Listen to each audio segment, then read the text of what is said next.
बिस्मिल्लाहिर्रहमानिर्रहीम। अस्सलाम वालेकुम। मैं हूं फयाज महमूद और आप देख रहे हैं फयाज महमूद यूट्यूब चैनल। नाजरीन, लाहौर में एक अंधा कत्ल जिसको पुलिस की जानिब से 24 घंटों में ही सॉल्व कर लिया गया। इसमें एक डिलीवरी बॉय है, एक मियाँ और एक बीवी है, 3 किरदार हैं और खातून की एक छोटी सी गलती, और वो भी उसने डिलीवरी बॉय के लिए जो ऑनलाइन शॉपिंग की उससे छोटी सी उससे गलती हुई। इस वक्त मियाँ बीवी दोनों जेल में हैं और एक इंसान दुनिया से जा चुका है। बुरे कामों का बुरा नतीजा, लेकिन आखिरकार ये हुआ क्या, इस पे बात करेंगे। मेरे साथ मौजूद हैं शाहिद सकलैन साहब। शाहिद भाई, लाहौर में ये वाकया पेश आया जैसा कि आपको मालूम है, जिसमें एक मियाँ बीवी हैं, दोनों को पुलिस ने अरेस्ट किया गया है और उनके ऊपर इल्जाम यह है कि उन्होंने डिलीवरी बॉय को कत्ल किया है।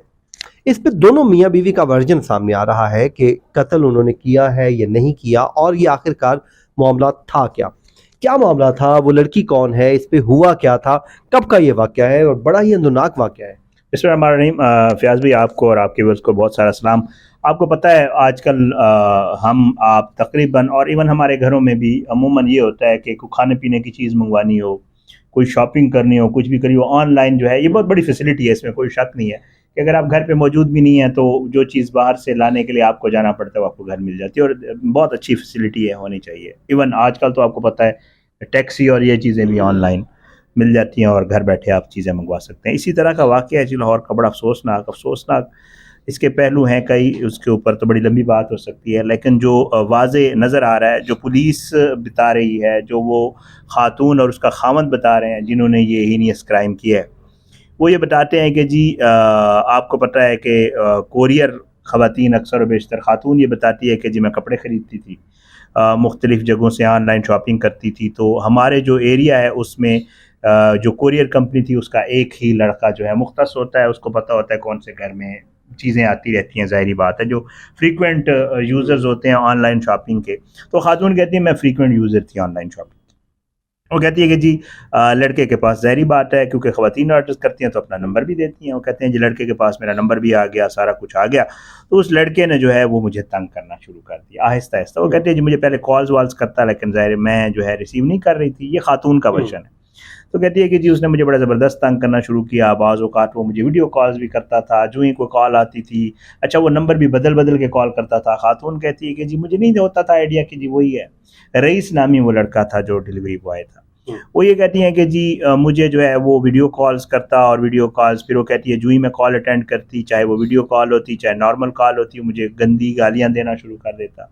खातून ये इल्ज़ाम लगा रही है कि जी वो लड़का मुझे व्हाट्सएप के ऊपर नाजेबा वीडियोस भेजता। खातून ये बता रही है कि जी वो लड़का मुझे व्हाट्सएप के जो नाजेबा वीडियोस के ग्रुप्स होते हैं उनमें भी मुझे ऐड करता।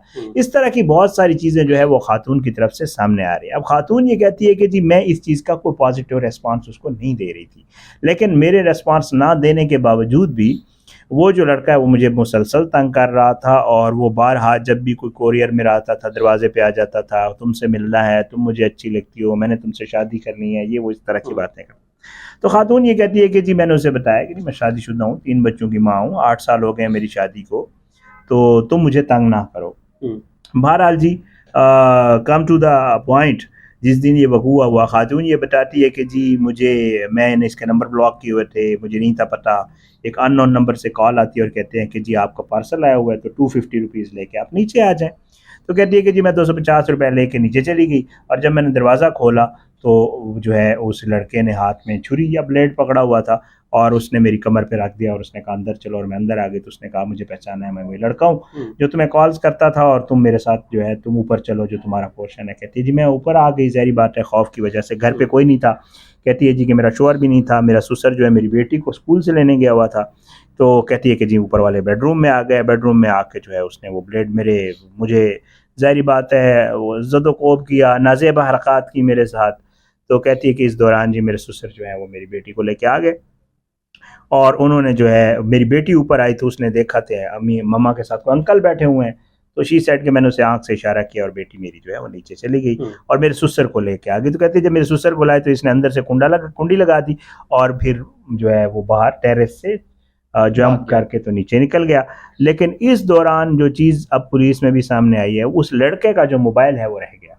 हाँ, जहाँ से कहानी ट्विस्ट आता है। अब वो लड़के का मोबाइल रह गया, तो उसके बाद जी इसने दरवाज़ा वगैरह खोल दिया शोहर का ससुर के सामने। तो ससुर जब इसका खावंद आया तो इसके ससुर ने जो है इसके खावंद को बताया कि जी इस तरह कोई लड़का था रूम में, जब मैं बच्ची को लेके आया हूँ तो कहते हैं कि जी इसका खावंद आया, उसने बहरहाल जाहिर है जो घरों में होता हुआ उसने वही किया होगा, उसने इसके साथ पहले इसको ससुराल भेज दिया, इसको कहा कि जा जी अपनी माँ के पास जा, लेकिन इसके खावंद ने इसका मोबाइल रख लिया, ठीक है, अपने पास। अब इसका मोबाइल जब उसने रख लिया इसके खावंद ने, उसको शक होगा मे बी, क्योंकि अब तो कोई और बातें कर रहा है वो, तो इसको 10-15 दिन के घर भेज के उसने इसके मोबाइल से उस लड़के को मैसेज उसके आते थे। तो मुझे ये लगता है, पुलिस भी यही बताते हैं ज़रा, कि इसने उसको मैसेजिंग वगैरह की जिससे इसको अंदाज़ा हो गया कि इनका किस लेवल का आपस में ताल्लुक था। बहरहाल जी इसका ही बहाना बनाकर उसने उस लड़के को बुला लिया कि आ जाओ तुमसे मिलना है। लड़का आ गया, ज़ाहिरी बात है वो आ गया। तो इसके खावंद ने पिस्टल रखा हुआ था, उसने इस लड़के को पकड़ा, पहले तशद्दुद किया, जब उसकी डेथ हुई उसको ले गया और किसी एक जगह जाके उसने उसको जला दिया, मार दिया, और मारने के बाद इतना जलाया कि 95% उसकी बॉडी जल गई। पुलिस ये बताती है कि हमें 15 पे इत्ला आई कि जी कोई डेड बॉडी पड़ी हुई है। हम जब वहाँ पहुँचे हमने देखा वो शख्स जला हुआ है। फिर पुलिस ने अपनी कार्रवाई बताई जी कि हमने जो है इस तरह कॉल चलाई कि जी कोई मिसिंग हो, कोई आपके पास लाओ, तो कहते हैं खाने से हमें पता चला कि जी फलां उसके लवाहिकीन मौजूद हैं। कहते हैं लवाहिकीन से हमने बात की, उन्होंने कहा डिलीवरी बॉय था। हमने कॉल डेटा निकाला तो पता चला फलां जगह पे था, शख्स गिरफ्तार किया, तो उसने तस्लीम कर लिया जो पुलिस का वो था। लेकिन इसमें बीच में जो मामला है वो उस खातून वाला है। असल जो मेन चीज है जो फोकस, तो ये कह रही है कि जी मैंने और मेरे हस्बैंड ने कोई कत्ल नहीं किया। खातून कह रही है कत्ल नहीं किया, खावंद उसका कहता है मैंने किया, गैरत के नाम पे किया। मैंने गैरत के नाम पे किया। यहाँ पे एक कॉन्ट्रडिक्शन आ रही है। लेकिन खातून जो कह रही है ना कि कत्ल नहीं किया, वो कहती है जी कत्ल किया नहीं है, हो गया है, हादसा है, हो गया है, हादसा है। लेकिन पुलिस इस पे जो कह रही है, पुलिस इस पे कैटेगोरिकली कह रही है कि जी इनका आपस में ताल्लुक था। हाँ। और वही ताल्लुक जब हस्बैंड को मालूम हुआ तो उसके बाद दोनों ने मिल के उस शख्स को मार दिया। पुलिस तो शायद ये भी कह रही है कि खातून इस मारने में भी शामिल थी। हाँ, इसलिए तो उसे अरेस्ट किया और गया। गाड़ी में भी जब डाल के ले गए तो पुलिस ये कहती है कि शायद वो खातून गाड़ी में उस बंदे के साथ मौजूद थी, फ्रंट सीट के ऊपर। ये दोनों ने जाके लाश जलाई है उसकी।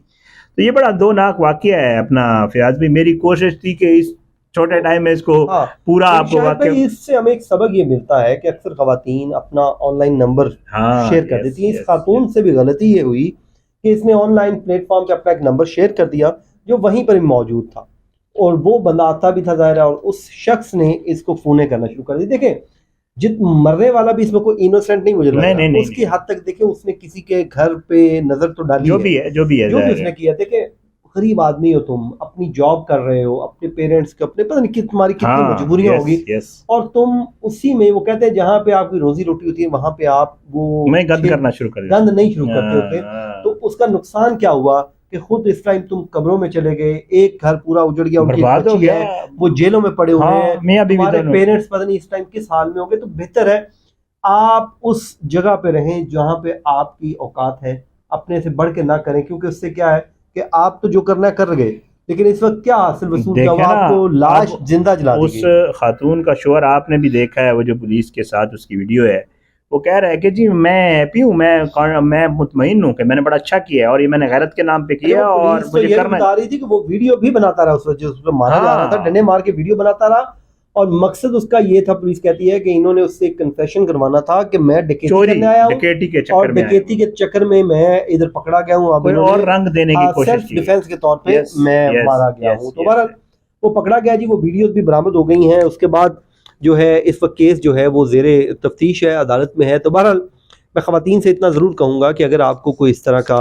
अननोन नंबर से कॉल करता है तो इसके लिए हेल्पलाइन मौजूद हैं, गवर्नमेंट ऑफ पाकिस्तान की भी मौजूद हैं, पुलिस की जो ख़वातीन के लिए जो हरासमेंट के लिए वो भी मौजूद है, वो फौरी तौर पे आपको पहुँचते हरासा होने से बचाया जाता है। सेकंड, आप अपने घर वालों को ज़रूर एतमाद में ले लें। अगर आप गलत नहीं हैं तो फिर अपनी फैमिली को ज़रूर एतमाद में लें, क्योंकि स्ट्रेंजर्स, हाँ, तो स्ट्रेंजर्स के ऊपर आप अंधा एतमाद मत कीजिए। उसका अल्टीमेटली आपको नुकसान ये हुआ कि अब आप जेल में पड़े हैं। मुझे शायद साहब को दीजिए इजाज़त जी, अपनी दुआओं में याद रखिए। अल्लाह ने के बाद।